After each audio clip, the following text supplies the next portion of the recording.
Today's video is about something extra special. The focus will be on Cru Beaujolais, some of the most interesting, exciting, and best wine values in today's wine world.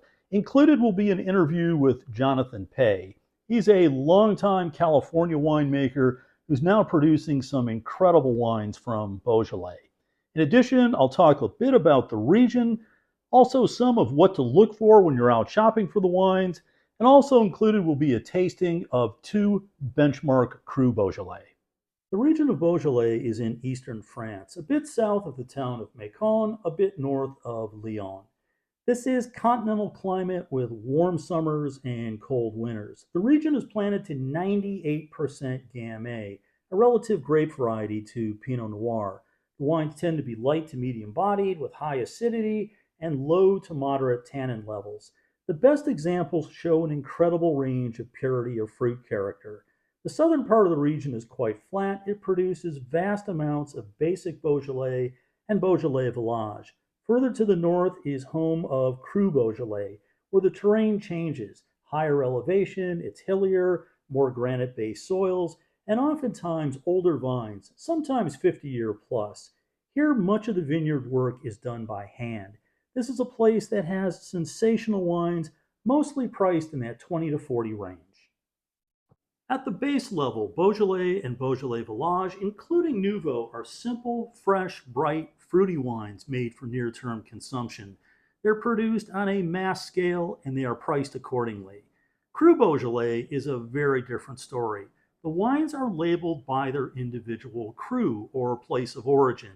They offer more depth, weight, they're structured, much more layered and nuanced versus base level wines. Some show very good aging potential as well.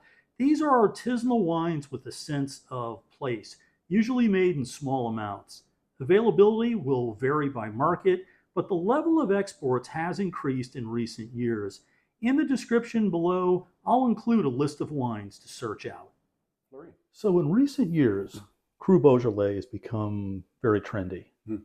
What do you think is driving that? I mean, what's happening in that region that's the appeal? Because I love the wines. I love the wines, so I'm an advocate. Yeah, it's an interesting place. It's a very poor area, and it allows therefore younger folks to come in and make their own dream. As I mentioned before, terrific soils, old vines. But also when you think about the style of wine, I think some of these really oaky, heavy monsters that we saw 10 years ago are getting out of favor. And people are looking for wines with balance, with finesse, with some elegance, like Pinot Noir. And I think, for example, Gamay, which is a direct descendant of Pinot Noir, has a similar style to it. And those sort of factors have really combined where the area is seeing a lot of innovation, a lot of really cool, fun things happening.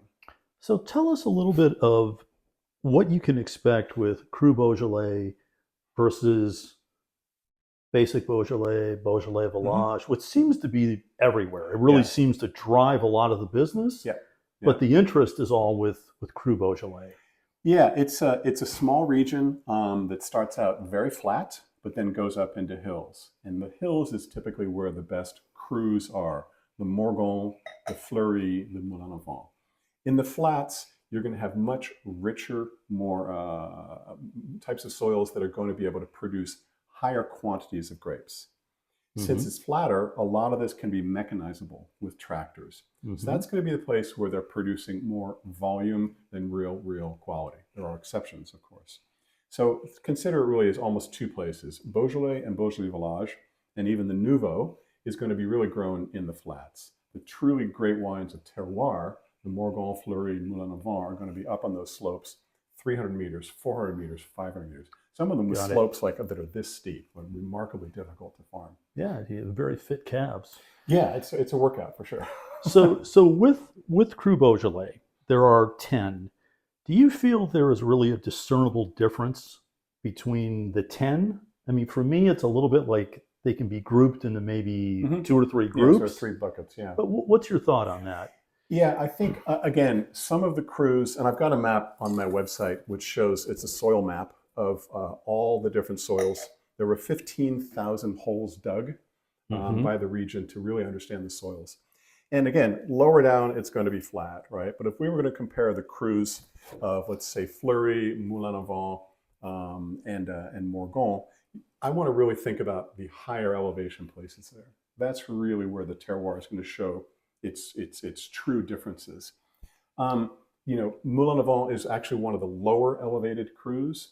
Fleury, Morgon, Chirouble, kind of higher elevation. And so with elevation, cooler climates, I say you could argue that there's going to be brighter acidity to it, a little more freshness to it. And with the lower elevations, particularly Moulin-à-Vent, you're going to see body. It's known as the king of the crus because it's got more weight to it, more mouthfeel, and often more alcohol as well. So with the 10, you're in Morgon, you're in Fleury, so obviously you're a fan.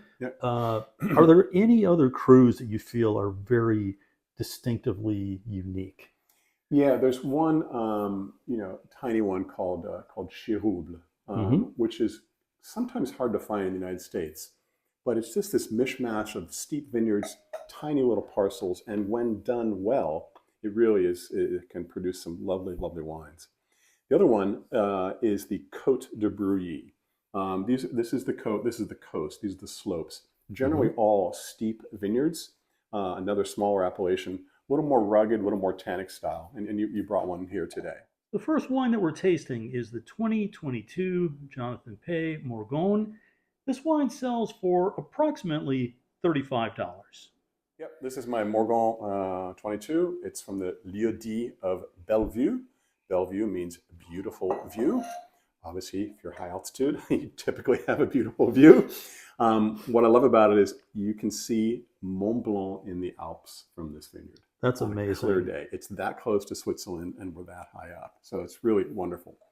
The 22 vintage was known as a vintage a little bit solaire. It was a slightly warmer vintage. So it does have some roundness and real velvety sort of quality tannins to it. Domaine Jonathan Pey, we are farming it organically. We will be certified next year. And all that documentation is on my website for complete transparency. We are, wherever possible, farming it with horses rather than diesel tractors. And we use sheep in the springtime to keep the ground cover down. Everything's done by hand. The fermentation, once the grapes come into the winery, we just let them ferment with whatever yeast is there. And we're in effect, we're trying to make a wine like maybe our great grandparents would have. It's very, very hands-on, old school, do as little as possible to allow the terroir to show up as much as it possibly can. Yeah, I think it's a wonderful story. So I first had this wine a few months ago, and I said this to you, and this is in all sincerity, this is one of the finest wines that I've had this year. Wow. Thank you. What I'm so impressed by with this, so many wines I think people look at power and heft and bulk and all of these things, and some of those can be really wonderful. Yeah. This has so much finesse to it, and it's layered and nuanced, and over a period of time, it gets a little bit of air, and it just blooms. Thank you. So I'm so impressed with this wine. Thanks. But if you're looking for this wine, the production's tiny. Yes. A few hundred cases. We make about 300 cases. That's it. And is it sold in primarily restaurants, I would take it? Yeah, some select restaurants around the country and in France, of course. A lot of it in the United States is just sold directly from my website here. Again, it's 300 cases. Some wineries spill that much in one day. Get it. And the link to the website will be posted in the description below. So if you're interested, you can just reach out directly. Bob, the word that you mentioned earlier, nuance, that just brings warmth to my heart, because nuance is really hard to do in wine. It's easier to make a big red wine with lots of oak and lots of alcohol and concentration. As you start doing less to a wine, to try to get to that area called nuance, it's very difficult to do. So that just makes me really happy that you've described it in that manner. Yeah, I think it's just a beauty. Now, the Fleury we do not have today. Right. But you say the 23 is coming out. Yep. I was in France and I just bottled the 23 Fleury. It's from a different lieu-dit. It's called Fontfautin, and it is one of the highest elevation vineyards in the region. It's almost 500 meters up in Cru Beaujolais. All right. Yeah. So if you were out shopping, looking at the 22 vintage and 23, what's the comparison? Yeah, at least for what I've seen of my own wines and wines from my friends and neighbors in the area. Again, 22 is a little bit warmer. It's going to be a little bit more sort of velvety roundness to it. The 23 will be a little bit brighter. I would say perhaps a little more sort of that sour cherry, that kind of little bit of a puckering to it, which I love. I think it's a real fresh quality to it. But you know, the same soil, same farming technique. So what you're really, and same winemaking, what you're really tasting is, what did Mother Nature do differently? Because the soil is the same, the viticulture is the same, and the winemaking was the same. And the 23 is going to be a little bit brighter in style, is what I'm seeing so far. Got it. And with the Morgon, if you chose to keep it for a period of time, what's the time range? What do you think? Yeah, I mean, I've had some of the better vintages of Cru, Morgon, Moulin à Vent, or Fleury. I think you can go 5 to 8 years pretty easily. I have seen from time to time wines 10, 12 years, but those are really going to be the exceptional wines from exceptional vintages. But easily 3-5 years, and kind of like a really high quality Pinot Noir. You know, easily can go 3, 5, 8, maybe even 10 years. So walk us through what's in the glass right now. Just give us your impression. How do you describe this wine? Yeah, first of all, I mean, you know, we look at the color. It's sort of a medium ruby, good clarity to it. There's no cloudiness. It has been, you know, racked manually. So in the aromas, I'm looking for, you know, typically see some spice. There's definitely some spice there. I do get some of that warmth of that vintage, right? So there's some riper fruits to it. Definitely some cherry. What's the alcohol in this? This is 13. Yeah, 13 and a teeny bit, I believe. I mean, just the slightest hint of alcoholic heat. But... Yeah. So, and then in the mouth, this has been traditionally fermented in a concrete vat and then aged in neutral container. 8% went into used barrels. So the reason I did that was I didn't want the oak flavor. I wanted what the oak can do from an oxygen point of view and rounding it out. And it's only 8%. So again, this is a very, very little, bit of a soupçon seasoning on your pot roast sort of thing. Yeah. So with the concrete, here's something that's old that really has made a comeback in recent years. It seems like everywhere I go, concrete is the thing. Yeah. And I mean, it's efficient. It's not all that expensive. It makes use of the space. And for temp control, I mean, it just seems to be like what's old is back again. I mean, these are older concrete vats. They have thick walls, so temperature, like you said. If in the rare vintage it gets really hot, it's very easy to slide in what they call a drapeau, a flag, which is like a stainless steel chilling band that, you know, if you need to cool it down for a couple of days. We didn't have to here because it's very low down inside the shade. And it's a great thing where you can also open it up, punch it down easily, just kind of bomb-proof. Next up is the 2022 Chateau Tivin Côte de Brouilly. In the U.S., this has been imported by Kermit Lynch for a number of years, but it can also be found in a number of specialty retailers, generally around $30 per bottle.